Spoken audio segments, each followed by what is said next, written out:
मैं आदित्य 22 वर्ष अब भी डिलीवरी की वर्दी में है, लेकिन कल मानसी से मिलकर उसके चेहरे पर एक नई शांति थी। वह एक व्यस्त व्यावसायिक इमारत की लॉबी में खाने की डिलीवरी देने के लिए खड़ा था। आदित्य मन में, मैंने अपनी कॉलेज की फीस और किताबें बेचकर पढ़ाई पूरी की है, अब सिर्फ नतीजों का इंतजार है। तभी उसके पुराने टूटे हुए मोबाइल पर एक सरकारी कॉलेज से मैसेज आता है। आदित्य मोबाइल पर पढ़ता है, हैरान, प्रिय छात्र आदित्य वर्मा, आपको सूचित किया जाता है कि अनुशासन समिति द्वारा आपके विरुद्ध लगाए गए सभी आरोप आपके चचेरे भाई बहनों द्वारा लगाए गए पूरी तरह से हटा दिए गए हैं। आप अपनी डिग्री परीक्षा में शानदार अंकों के साथ सफल हुए हैं। आपकी सभी पुश्तैनी संपत्तियां और बैंक अकाउंट विवरण तत्काल प्रभाव से वापस कर दिए गए हैं। कृपया आवश्यक दस्तावेज प्राप्त करने के लिए बैंक से संपर्क करें। आदित्य आंखें भर आती हैं, उसके हाथ से डिलीवरी बैग छूट जाता है। उसका वर्षों का संघर्ष, बेइज्जती, गरीबी, घर से निकाला जाना एक पल में समाप्त हो जाता है। वह अब एक योग्य डॉक्टर या इंजीनियर आपके अनुसार है और अपने परिवार की संपत्ति का वैध वारिस भी। दृश्य 11.2 अपमान का बैंक। आदित्य डिलीवरी की वर्दी में ही सीधे अपने पुश्तैनी बैंक की सबसे बड़ी ब्रांच में जाता है। बैंक मैनेजर 50 वर्ष, घमंडी, महंगे सूट में, वह आदित्य को ऊपर से नीचे तक घूरता है। आदित्य नरमी से, सर, मैं आदित्य वर्मा हूँ, मुझे मेरे अकाउंट और प्रॉपर्टी के दस्तावेज वापस लेने हैं। बैंक मैनेजर आवाज में तिरस्कार, ओह वर्मा जी, तुम। वह अपनी कुर्सी से भी नहीं हिलता, तुम कौन हो? यहाँ डिलीवरी देने आए हो? ये बैंक है, कोई सस्ता कैंटीन नहीं। आदित्य विनम्रता बनाए रखता है, सर, मेरे पास कॉलेज से मैसेज आया है। मेरे दादाजी का अकाउंट, वर्मा परिवार का। मेरा अकाउंट यहाँ है। बैंक मैनेजर एक सिक्योरिटी गार्ड को इशारा करता है, निकालो इसे बाहर। ये गरीब आदमी किसी बड़े आदमी का नाम लेकर ठगी करने आया है। इसे अंदर आने किसने दिया? त्रिकाल प्रेम, मेरी नियति, मेरा प्रेम, विस्तृत पटकथा। खंड 11 का उपखंड, अविश्वास और अंगूठे की शक्ति, 10 मिनट। दृश्य 11.2 विस्तार, अपमान और अनपेक्षित चुनौती। आदित्य डिलीवरी की वर्दी में बैंक मैनेजर घमंडी के सामने खड़ा था। मैनेजर ने अभी अभी कॉलेज का आधिकारिक पत्र और आधार कार्ड देखा था। मैनेजर कागज देखते हुए तिरस्कारपूर्ण हंसी, ये सब तो आजकल कंप्यूटर पर बनाया जा सकता है। ये वर्मा परिवार का अकाउंट है, यह कोई मजाक नहीं है। तुम अपना असली पहचान पत्र दिखाओ, कोई बैंक पासबुक, कोई कार्ड, कुछ दिखाओ। आदित्य शांत पर आंखें तेज, मेरे पास कोई बैंक पासबुक या कार्ड नहीं है, सब कुछ जब्त था। मैनेजर विजयी मुद्रा में, तो जाओ, यहाँ ड्रामा करने की जरूरत नहीं है। आदित्य अचानक शांत आवाज में, एक रहस्यमय मुस्कान, मेरे पास कार्ड नहीं है सर, पर मेरे पास अंगूठा है। मैनेजर हैरान, अंगूठा? वह सोचता है कि अंगूठे की छाप से केवल छोटे मोटे लेन देन होते हैं। यह क्या बचकाना बात कर रहा है? तुम नहीं जानते, हमारे यहाँ हाई सिक्योरिटी बायोमेट्रिक अकाउंट की सुविधा है, पर वह सिर्फ अति विशिष्ट ग्राहकों के लिए है। तुम उस सुविधा के बारे में कैसे जानते हो? आदित्य मुस्कुराता है, शायद यह मेरे खून में है सर। लाइए मशीन। मैनेजर झल्लाहट में बायोमेट्रिक स्कैनिंग मशीन मंगवाता है। वह ये साबित करना चाहता था कि आदित्य झूठ बोल रहा है। दृश्य 11.3 डबल बायोमेट्रिक और सच्चाई का विस्फोट। आदित्य मशीन पर अपना बायां अंगूठा रखता है। मशीन, तेज बीप की आवाज, अमान्य, डेटा मैच नहीं हुआ। मैनेजर विजयी हंसता है, देखा, कहा था ना, निकलो यहाँ से, मैं अभी पुलिस को बुलाता हूँ। आदित्य शांत पर मैनेजर की टाई पर उसकी नजर जाती है, 1 मिनट सर। आदित्य मैनेजर की चमकीली रेशमी टाई को पकड़ता है। मैनेजर क्रोधित, यह क्या बदतमीजी है, तू मेरी टाई क्यों छू रहा है? आदित्य उस रेशमी टाई से अपने दाएं अंगूठे को ध्यान से साफ करता है। यह अंगूठा वह था जिस पर पहले जन्म में चांदी के कंगन का जला हुआ निशान था, जो अब केवल एक हल्का जन्मचिन्ह था। वह जानता था कि इस परिवार के गुप्त अकाउंट के लिए डबल बायोमेट्रिक की सुविधा थी। आदित्य ठोस आवाज में, साफ करना जरूरी था सर। वह अपना दायां अंगूठा मशीन पर रखता है। मशीन तेज, विजयी संगीत, सफल, डेटा मैच, मालिक को खाता एक्सेस प्रदान किया गया। मैनेजर सदमे से चीखता है, क्या ये कैसे हो सकता है? ये तो स्पेशल अंगूठा है। दृश्य 11.4 धन का भयानक प्रदर्शन। मैनेजर की स्क्रीन पर अकाउंट खुल जाता है। वह और बाकी बैंक कर्मचारी स्क्रीन को देखते ही चीख पड़ते हैं। स्क्रीन पर दिखती संपत्ति का विवरण। स्वर्ण भंडार। शुद्ध सोने की मात्रा इतनी अधिक थी कि वह किसी छोटे देश के भंडार के बराबर थी। नकद शेष। अकाउंट में नकद राशि का आंकड़ा इतना बड़ा था कि उसे पढ़ने में ही कर्मचारियों को समय लगता। संपत्ति। पूरे राज्य भर में फैली हुई लग्जरी बिल्डिंग, हवेलियां और वीराना महल की तस्वीरें। लग्जरी वस्तुएं, बहुमूल्य कलाकृतियां, रत्न और कई निजी विमानों का ब्यौरा। मैनेजर आंखें फटी हुई, पसीना पोंछते हुए, इतना इतना धन, इतना सोना, ये तो एक राज्य को खरीदने के लिए काफी है। आप ही असली वर्मा परिवार के मुखिया हैं। आदित्य मैनेजर को देखता है। अब उसकी आवाज में सत्ता है। हाँ, मैं ही हूँ।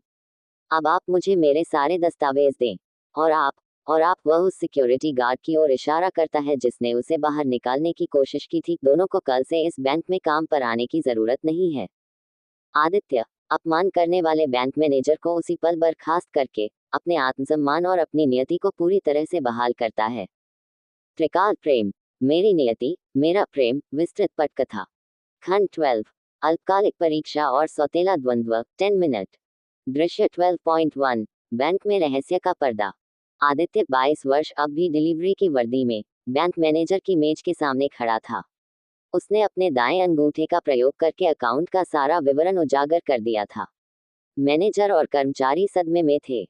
मैनेजर हकलाते हुए, पसीना पोंछते हुए, सर, आदित्य वर्मा सर, मुझे माफ कर दीजिए। मैं तुरंत आपकी सेवा में। और वह सिक्योरिटी गार्ड, मैं उसे निकाल दूंगा। आदित्य ठोस आवाज में, बैंक के चारों ओर देखते हुए, आप शांत हो जाइए। मुझे यहाँ कोई बदलाव नहीं चाहिए। आप अपना काम करते रहेंगे, और वह सिक्योरिटी गार्ड भी। मुझे यही तो नहीं चाहिए कि कोई मुझे पहचाने। मैनेजर हैरान, लेकिन क्यों सर? आप इतने बड़े, इतने शक्तिशाली वारिस हैं। आदित्य शांत, रहस्यमय, यह मेरे परिवार की नीति है। मेरे दादाजी ने एक अल्पकालिक परीक्षा निर्धारित की थी। मुझे इसे पूरी गोपनीयता के साथ पास करना है। आदित्य आगे झुककर फुसफुसाते हुए, आपको किसी को नहीं बताना है कि मैंने इस अकाउंट को एक्सेस किया है। मेरे लिए, मैं अभी भी अपने घर से निकाला गया एक साधारण डिलीवरी बॉय हूँ। मेरी संपत्ति पर अभी भी मेरे चचेरे भाई बहनों का नियंत्रण है। ये परीक्षा मेरे बल पर जीने और खुद को साबित करने की है। मैनेजर डर और उत्सुकता से, जी सर, पूरी गोपनीयता। मैं अपनी नौकरी और आपकी परीक्षा के लिए कुछ भी करूंगा। दृश्य 12.2। परिवार की जटिल नीति और द्वंद्व। आदित्य मैनेजर से गुप्त रूप से अपने आवश्यक दस्तावेज लेता है। उसे पता चलता है कि उसके परिवार में दो विकल्प थे। सत्ता का विकल्प, वारिस को अल्पकालिक परीक्षा से गुजरना पड़ता है, परिवार की सत्ता को नियंत्रित करने के लिए अपने बल पर जीवन जीना और खुद को साबित करना। इस विकल्प को आदित्य ने चुना है। कर्मचारी का विकल्प, जो वारिस परीक्षा नहीं दे पाता, वह परिवार के बिजनेस में एक उच्च वेतनभोगी कर्मचारी की तरह काम कर सकता है, बिना किसी झंझट या जिम्मेदारी के। आदित्य को यह भी पता चलता है कि उसका सौतेला भाई विक्रांत भी इसी अल्पकालिक परीक्षा में प्रतिस्पर्धा कर रहा था। विक्रांत को भी नहीं पता था कि आदित्य अब भी इस दौड़ में शामिल है। आदित्य मन में, विक्रांत, वह हमेशा से सत्ता का भूखा रहा है। उसे नहीं पता कि मैं अब भी इस खेल में हूँ। ये लड़ाई सिर्फ संपत्ति की नहीं, आत्मसम्मान और योग्यता की है। दृश्य 12.3। प्रेम से गोपनीयता। आदित्य कॉलेज कैंटीन में मानसी से मिला था, और उसकी आत्मा ने मानसी को पहचान लिया था, जैसा कि पिछले खंडों में वर्णित है। लेकिन आदित्य अभी भी मानसी से दूरी बनाए रखता है।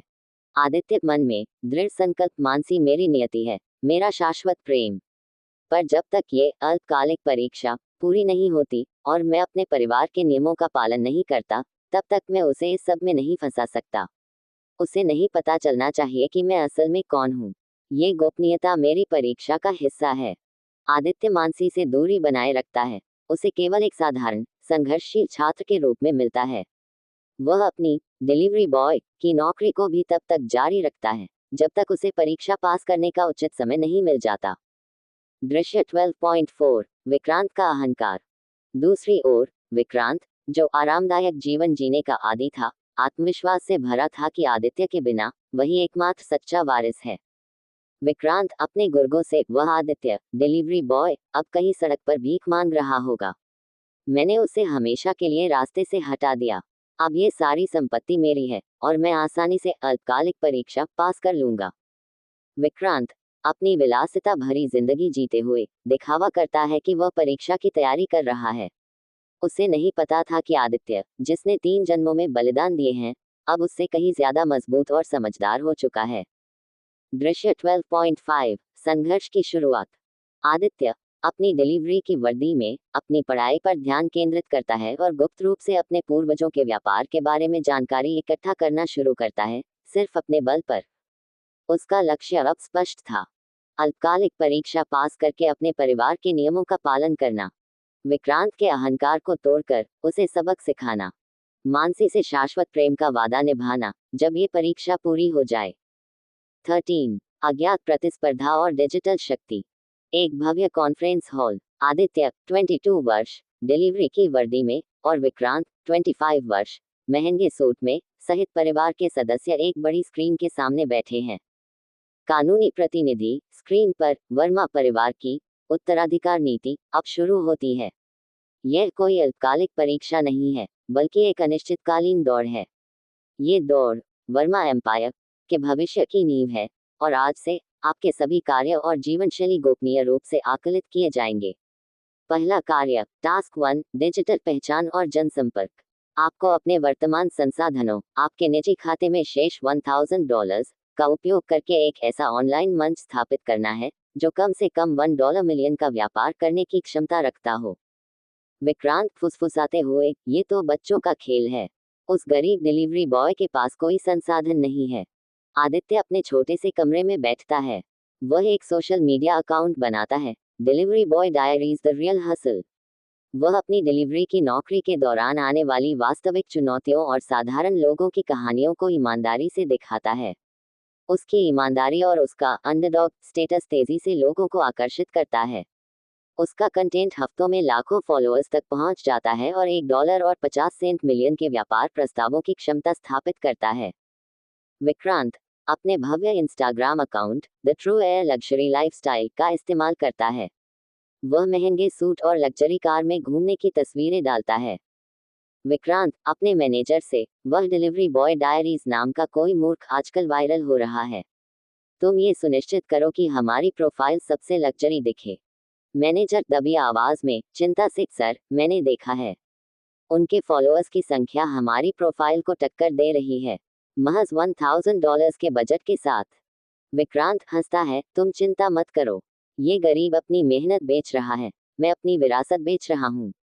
कोई तुलना नहीं है। आदित्य डिलीवरी करते हुए मानसी से मिलता है। मानसी चिंता से, आदित्य, तुम आजकल बहुत व्यस्त दिखते हो। क्या तुम्हें कोई नई नौकरी मिल गई है? आदित्य झूठ बोलने का दर्द महसूस करता है। हाँ मानसी, यह मेरी नई नौकरी है, ऑनलाइन ब्रांडिंग का काम। मुझे अभी खुद को साबित करना है। वह अपनी परीक्षा की गोपनीयता बनाए रखना चाहता है। तुम मेरी नियति हो और मैं तुम्हें तब तक इन झंझटों से दूर रखूंगा जब तक मैं पूरी तरह से योग्य नहीं हो जाता। वर्मा परिवार के वरिष्ठ अधिकारी गुप्त रूप से आकलन करते हैं। विक्रांत ने पैसा बहाया, लेकिन उसकी विश्वसनीयता शून्य है। लेकिन डिलीवरी बॉय डायरीज आदित्य का अकाउंट ने सिर्फ $1000 में $1.50 मिलियन की व्यापार क्षमता स्थापित की है। उसकी विश्वसनीयता 90% है। कानूनी प्रतिनिधि गुप्त उत्तराधिकार दौड़ के कार्य 1 का विजेता आदित्य वर्मा। आदित्य अपने फोन पर एक इनाम, बड़ी जमा राशि, टास्क 1 जीतने का गुप्त इनाम का नोटिफिकेशन देखता है। उसे महसूस होता है कि उसकी मेहनत का फल मिल गया है। 14 ऑफलाइन संघर्ष और गुप्त हमला। विक्रांत अपने लैपटॉप पर डिलीवरी बॉय डायरीज अकाउंट को देख रहा है। उसे पता चला है कि यह अकाउंट, जिसे वह तुच्छ मानता था, गुप्त उत्तराधिकार की दौड़ का पहला विजेता है, भले ही उसे अभी भी ये नहीं पता कि आदित्य ही वह डिलीवरी बॉय है। विक्रांत क्रोध में, मैं उसे उसकी असली दुनिया में मारूंगा। डिजिटल सफलता एक बुलबुला है, ऑफलाइन शक्ति वास्तविकता है। विक्रांत अपने मैनेजर को उस डिलीवरी बॉय डायरीज के सप्लायर्स और वेंडर्स की हर कड़ी को तोड़ने का निर्देश देता है। आदित्य अपने डिलीवरी रूट पर एक किराना स्टोर से सामान उठा रहा है। स्टोर मालिक परेशान, आदित्य, मुझे माफ करना। आज से मैं तुम्हें कोई नया डिलीवरी काम नहीं दे सकता। किसी ने मुझे फोन किया और धमकी दी कि अगर मैंने तुम्हारे विवादास्पद ब्रांड के साथ काम किया तो वे मेरी सप्लाई चेन को स्थायी रूप से ब्लॉक कर देंगे। आदित्य को एहसास होता है कि कोई बहुत शक्तिशाली ऑफलाइन शक्ति उसके खिलाफ काम कर रही है। आदित्य एक बड़े फूड डिलीवरी ब्रांड के साथ आधिकारिक $1 मिलियन के कोलैबोरेशन डील पर हस्ताक्षर करने था। कॉर्पोरेट प्रतिनिधि ठंडे लहजे में, मिस्टर वर्मा, हमें माफ करना है। हमारे कानूनी विभाग को आपके ब्रांड की पृष्ठभूमि की विश्वसनीयता, बैकग्राउंड क्रेडिबिलिटी पर गंभीर संदेह मिला है। हमें सूचित किया गया है कि आपका ऑफलाइन व्यवहार बहुत अस्थिर है। ये डील रद्द हो गई है।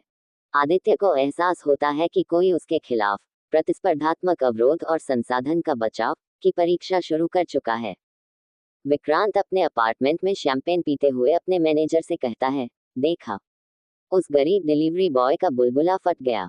अब उसे पता चलेगा कि असली शक्ति ऑफलाइन काम करती है। 15 अनिच्छा से शक्ति का प्रयोग और प्रेम का संकट। आदित्य अपने छोटे से कमरे में बैठा है। वह जानता है कि कोई उसके विरुद्ध काम कर रहा है और उसकी ऑफलाइन विश्वसनीयता को नष्ट कर रहा है। वह अनिच्छा से अपने गोपनीय पारिवारिक बैंक खाते को देखता है, $10 मिलियन आपातकाल के लिए। आदित्य, स्वगत, मेरा संघर्ष मेरी नियति है, पर मैं इसे किसी बाहरी हमले से बर्बाद नहीं होने दूंगा। मुझे अपनी नीति तोड़नी पड़ेगी। आदित्य कैंटीन जाता है और देखता है कि मानसी रो रही है। मानसी आंसू पोंछते हुए, आदित्य, मेरी फीस की अंतिम तिथि निकल गई। मेरा कैंटीन का काम पर्याप्त नहीं है और मेरी माँ बीमार है। मैं इस सेमेस्टर से ड्रॉप हो सकती हूँ। आदित्य को गहरा द्वंद्व महसूस होता है। मानसी की समस्या उसकी अपनी सुरक्षा से बड़ी हो जाती है।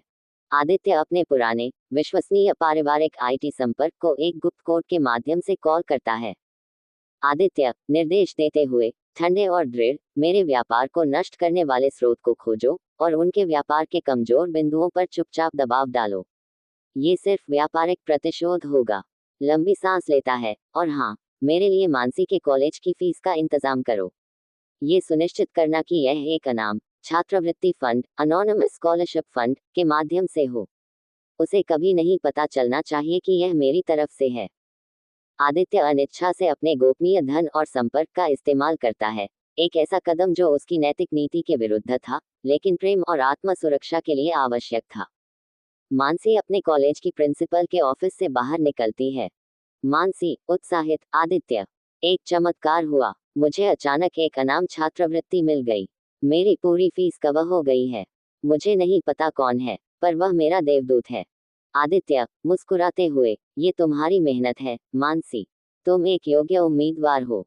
16 सार्वजनिक टकराव और गुप्त पहचान का खतरा। आदित्य गुप्त रूप से अपनी शक्ति का उपयोग करके अपनी डील्स को पुनर्जीवित करता है। आदित्य का डिलीवरी बॉय डायरीज ब्रांड एक राष्ट्रीय समाचार चैनल पर लाइव कवरेज के लिए तैयार है। यह उसकी टास्क 2 की जीत को सार्वजनिक रूप से प्रमाणित करेगा। आदित्य लाइव कैमरे के सामने आत्मविश्वास से, मेरा ब्रांड सिर्फ एक डिलीवरी सेवा नहीं है। ये हर उस भारतीय का सपना है जो अपनी मेहनत के बल पर खुद को साबित करना चाहता है। ठीक उसी समय विक्रांत, जो लाइव कवरेज को देख रहा था, क्रोधित होता है। वह गुप्त अधिकारियों की चेतावनी को अनदेखा करके राष्ट्रीय प्रसारण को बाधित करने का अंतिम प्रयास करता है। विक्रांत अपने मैनेजर से, मुझे परवाह नहीं है, उसकी आवाज काट दो। वह अपने शक्तिशाली संपर्कों का उपयोग करता है। लाइव कवरेज के दौरान अचानक प्रसारण कट जाता है और एक विक्रांत का लग्जरी विज्ञापन स्क्रीन पर चलता है। आदित्य लाइव कैमरे के सामने क्रोधित, यह क्या? ये कौन कर रहा है? आदित्य अपनी डिलीवरी की वर्दी में ही तुरंत स्टूडियो के आईटी रूम की ओर भागता है और विक्रांत भी स्टूडियो के पीछे गुप्त रूप से खड़ा था। विक्रांत आईटी रूम से बाहर निकलकर मैनेजर से, काम हो गया, ये गरीब अब नेशनल टीवी पर बेइज्जत होगा। विक्रांत जैसे ही पीछे मुड़ता है, वह गलियारे में आदित्य को देखता है, जो आईटी रूम की ओर आ रहा था। आदित्य उसे घूरता है, तुम थे जिसने मेरे प्रसारण को रोका। वह पहचानता है कि यह वही घमंडी चचेरा भाई है जो कॉन्फ्रेंस हॉल में था। विक्रांत हैरान, अपनी गलती छिपाने की कोशिश करता है, तुम यहाँ डिलीवरी देने आए हो, यह कोई कैंटीन नहीं है। विक्रांत को पहली बार शक होता है, डिलीवरी बॉय डायरीज का मालिक, क्या यह आदित्य ही है? वह इतनी तेजी से स्टूडियो के अंदर कैसे आया? आदित्य को पहली बार यकीन होता है, मेरा गुप्त दुश्मन यह विक्रांत है, मेरा ही चचेरा भाई। दोनों अपनी अपनी गुप्त पहचान के खतरे में एक दूसरे को तीव्र घृणा और संदेह से देखते हैं। 17 नियम का उल्लंघन और अस्थायी दूरी। वर्मा परिवार के वरिष्ठ अधिकारियों का गुप्त कक्ष। वरिष्ठ अधिकारी 1 और 2 विक्रांत के पिता राघव वर्मा को एक वीडियो कॉल पर बुलाते हैं। वरिष्ठ अधिकारी 1 गंभीर, राघव, आपका बेटा विक्रांत उत्तराधिकार की नीति का उल्लंघन कर रहा है। नियम स्पष्ट है, आप अपने प्रतिद्वंद्वी को उनके व्यक्तिगत व्यापार या सुरक्षा को बाधित करके सीधे नुकसान नहीं पहुंचा सकते। वरिष्ठ अधिकारी 2 विक्रांत को सीधे देखते हुए टास्क 1 और 2 के दौरान विक्रांत ने अपने प्रतिद्वंद्वी डिलीवरी बॉय डायरीज को व्यक्तिगत रूप से बदनाम करने और उनके व्यापार को रद्द करवाने का प्रयास किया। यह अस्वीकार्य है। ये दौड़ योग्यता की है, विनाश की नहीं। राघव वर्मा क्रोधित होते हुए, विक्रांत, अगर तुम अब ये गलती दोहराते हो तो तुम दौड़ से बाहर हो जाओगे। वरिष्ठ अधिकारी 1 अगले गोपनीय कार्य टास्क 3 के शुरू होने से पहले आप दोनों प्रतिद्वंद्वी एक दूसरे के व्यापार और व्यक्तिगत मामलों से पूर्ण दूरी बनाए रखेंगे। यह अनिवार्य है। आदित्य को अपने आईटी संपर्क से गोपनीय संदेश मिलता है, हमलावर को फटकार मिली है। अब आप सुरक्षित हैं। आदित्य अपने गुप्त खाते को देखता है और उस राशि को वापस कर देता है जिसका उसने उपयोग किया था। आदित्य शांत, यह मेरी नियति की दौड़ है, मैं इसे बेईमानी से नहीं जीतूंगा। मैंने मानसी और अपने ब्रांड की सुरक्षा सुनिश्चित कर ली है। आदित्य मानसी से मिलता है। मानसी, आदित्य, मुझे माफ करना। मैंने सुना कि किसी ने जानबूझकर तुम्हारी लाइव कवरेज को विफल कर दिया था। क्या वह कोई प्रतिद्वंद्वी था? आदित्य, सचेत, ये सिर्फ व्यापारिक प्रतिस्पर्धा थी। मानसी, अब सब ठीक है। अब मैं तुम्हें ये रहस्यमय दौड़ अकेले नहीं जीतने दूंगा। मैं तुम्हारी सबसे बड़ी समर्थक हूँ। भव्य कॉन्फ्रेंस हॉल में कानूनी प्रतिनिधि फिर से प्रकट होता है। विक्रांत और आदित्य अब एक दूसरे से आंखें मिलाने से भी बच रहे हैं। कानूनी प्रतिनिधि टास्क 3 की घोषणा, अतीत की नींव और भविष्य का विलय। आप दोनों को वर्मा परिवार के सबसे पुराने और सबसे संकटग्रस्त ऑफलाइन प्रोजेक्ट, एक पुरानी चैरिटी शाखा जो दिवालिया होने की कगार पर है, को पुनर्जीवित करना होगा। यह आपकी नैतिकता, प्रबंधन कौशल और मानव संपर्क का परीक्षण है। विक्रांत, मन ही मन चैरिटी, ये तो एक गंदा काम है। आदित्य, मन ही मन मानव संपर्क और नैतिकता, ये तो मेरी दुनिया है। मेरी मेहनत ही मेरी नियति है। 17 अतीत की नींव और भविष्य का विलय चैरिटी टास्क। वर्मा परिवार की दशकों पुरानी धूल भरी सेवा चैरिटी शाखा का बाहरी कार्यालय। आदित्य 22 अपने साधारण कपड़ों में वहां पहुंचता है। आदित्य, विनम्र, मैं आदित्य हूँ। मैं यहाँ मालिक बनकर नहीं आया हूँ, मैं यहाँ आपकी मदद करने आया हूँ। मुझे बताएं, इसे क्या चाहिए? बूढ़ा कर्मचारी, इसे सम्मान चाहिए बेटा। इसे लोगों का विश्वास चाहिए जो सालों पहले खो गया। विक्रांत 25 अपने महंगे सूट में नए वातानुकूलित एयर कंडीशनड कार्यालय में बैठा है। विक्रांत मैनेजर से, मैं इस चैरिटी को ग्लैमर फिलैंथ्रोपी बना दूंगा। हम एक भव्य फंडरेजर पार्टी रखेंगे। हम पैसा बहाकर इस पुराने नाम को नया बना देंगे। मुझे गंदगी और गरीब लोगों से सीधे संपर्क बनाने की जरूरत नहीं है। आदित्य पुराने कर्मचारियों के साथ जमीन पर काम कर रहा है। वह चैरिटी के उन असली लाभार्थियों से मिलता है जिन्हें मदद नहीं मिली थी। आदित्य एक नई पहल शुरू करता है, the real hustle donation drive. वह अपने सोशल मीडिया अकाउंट का उपयोग करता है और सीधे अपने फॉल। अब आपके पास त्रिकाल प्रेम, मेरी नियति, मेरा प्रेम के खंड 11 से 17 क्रमबद्ध और शीर्ष